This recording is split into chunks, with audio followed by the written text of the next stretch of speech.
गरीब विधवा गोमती अपनी 2 बेटियों की शादी की तैयारी में लगी थी कि एक अनजान व्यक्ति का फोन आया। फोन उठाते ही वह बोला, बहन तैयारी रखना, मैं शाम तक भात की रस्म निभाने आ रहा हूं। गोमती बोली, कौन बोल रहे हो भाई? वह बोला, तेरा भाई बोल रहा हूं। गोमती बोली, मेरा तो कोई भाई नहीं है, क्यों गरीब के साथ मजाक करते हो भाई? वह बोला, बहनों के साथ मजाक नहीं किया जाता बहन, 4 बजे तक पहुंच जाऊंगा, मेरा विश्वास करना। इतना कहकर उसने फोन काट दिया। गोमती की बड़ी बेटी बोली, कौन था माँ? वह उदास होकर बोली, नाम नहीं बताया बेटा, बोल रहा है शाम तक भात लेकर पहुंच जाऊंगा। बेटी शंकित स्वर में बोली, ये सब चाची करवा रही है माँ, कल तुम रोते हुए कह रही थी ना कि मेरे तो कोई भाई नहीं है, मुझे चुनरी कौन ओढ़ाएगा? तब चाची ने सुन लिया होगा, तेरे मजे लेने के लिए आज किसी से फोन करवा दिया। गोमती बोली, भगवान सब देख रहा है, कोई मुंह दुखियारी के साथ मजाक करेगा तो अपने कर्मों की सजा पाएगा। फिर गोमती अपने काम में लग गई। शादी में एक दिन ही बचा था। वह औरत होकर सब कुछ संभाल रही थी। गोमती के 3 संतान थी। बड़ी बेटी 22 साल की थी, उससे छोटी बेटी 20 साल की थी और एक 13 वर्षीय बेटा था। पति का 3 साल पहले बीमारी की वजह से निधन हो गया था। गोमती के एक देवर भी था जिससे बोलचाल बंद थी। इस कारण वह और उसकी पत्नी शादी में नहीं आ रहे थे। उसके कोई भाई नहीं था। पिता बहुत साल पहले भगवान को प्यारे हो चुके थे। इस कारण गोमती माँ को अपने साथ ले आई थी। माँ ही नहीं, गोमती की बूढ़ी सास भी उसी के साथ रहती थी। वह जैसे तैसे मजदूरी करके 3 बच्चों और 2 बूढ़ी औरतों का भरण पोषण कर रही थी। जमाने की बुरी नजरों के डर से वह जल्दी से जल्दी दोनों बेटियों का ब्याह कर देना चाहती थी।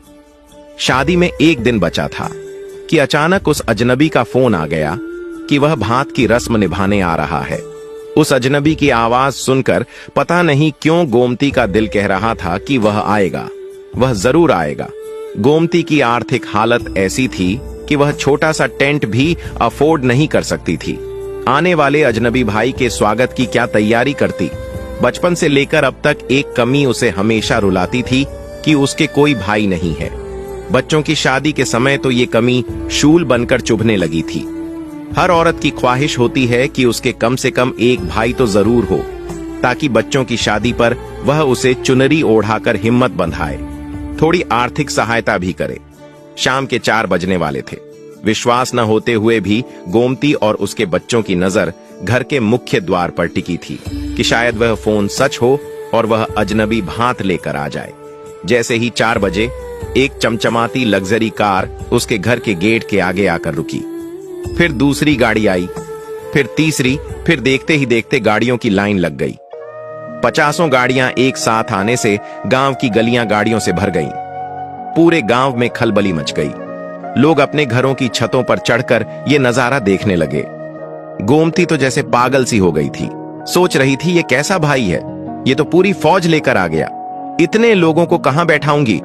उसने बेटे को कहा, जल्दी पूरे मोहल्ले में बुलावा दे आ, बोलना मेरी माँ का भाई भात लेकर आया है। वह भागकर अंदर गई और भाई के तिलक और आरती के लिए थाली तैयार करने लगी। धीरे धीरे गाड़ियों से उतरकर भांति गोमती के घर के गेट के आगे इकट्ठे होने लगे। सभी वीआईपी लोग लग रहे थे। मोहल्ले की औरतें दौड़ दौड़ कर गोमती के घर आ रही थीं। आते ही पूछती, बहन ये अमीर भाई कहाँ छुपा रखा था? कौन है ये? कहाँ रहता है? पहले कभी बताया नहीं तुमने? गोमती बेचारी क्या जवाब देती? उसे तो खुद ही नहीं पता था कि ये भाई है कौन। गोमती के सैकड़ों भाइयों ने पानी भी नहीं पिया था, सीधे भात भरने लगे थे। सबसे पहले जो व्यक्ति आया वह तिलक निकलवाते वक्त बोला, बहन पहचाना क्या? गोमती ने ना में गर्दन हिलाई। तब वह बोला, बचपन के दिन याद करो, जब एक 7 साल का बच्चा हमारे गांव के जोहड़ में डूब रहा था, तब तुमने अपनी जान पर खेलकर उसकी जान बचाई थी। मैं वही हूं। गोमती बोली, कैलाश हो? मगर तुम लोग तो किसी शहर में जाकर बस गए थे। वह मुस्कुराते हुए बोला, हां बहन, शहर जाने के बाद पिताजी का धंधा चल निकला, फिर हम लोग गांव लौटकर वापस नहीं आए।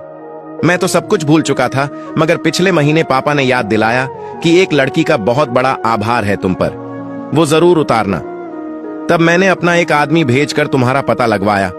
उसने बताया कि तुमने इस तारीख को बेटियों की शादी तय कर रखी है। इसलिए मैंने सोचा भांजियों की शादी पर भात भर देता हूं। देखो, मैं वक्त पर आ गया। फिर कैलाश ने एक महंगी चुनरी गोमती को ओढ़ाई और एक नोटों से भरा सूटकेस बहन की झोली में रख दिया, जिसमें 50 लाख रुपए थे। उसके साथ आए सैकड़ों लोगों ने भी उसे चुनरी ओढ़ाई और थाली में नोटों की गड्डियां रखते गए। अचानक एक गरीब औरत के घर पैसों की बरसात हो गई थी। जो भी देख रहा था सदमे में आ गया। एक विधवा जो बेटियों की शादी का खर्च उठाने के काबिल भी नहीं थी, उसके इतने सारे करोड़पति भाई आ गए। भाई न होने के कारण वह एक चुनरी को तरस रही थी, मगर उसके भाइयों ने तो उसे सैकड़ों चुनरियां ओढ़ा दी थीं। गोमती पगलाई सी रोते रोते भाइयों का तिलक करती रही थी। गोमती को रोते देखकर पास खड़ी महिलाओं के भी आंसू निकल रहे थे। अभी भात की रस्म पूरी ही हुई थी कि एक ट्रक आया, जिसमें दहेज का सामान भरा पड़ा था। सारा सामान गोमती के घर में उतार दिया गया।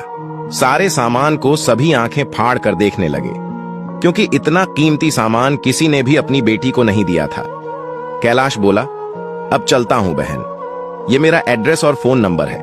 अगली शादी में भात का न्योता देने आना, तभी आऊंगा। उसके बाद गोमती ने ठाट बांट से बेटियों की शादी की। बचे हुए पैसों से सुंदर सा घर बनाया। फिर भी बहुत सारा पैसा बच गया था। जीवन में किया गया एक निस्वार्थ कर्म गोमती की जिंदगी बदल गया था। वह एक ईमानदार और दयालु महिला थी, इसलिए ईश्वर ने उसे दिया तब बढ़ा दिया, इतना बड़ा कि उसका दामन खुशियों से भर गया।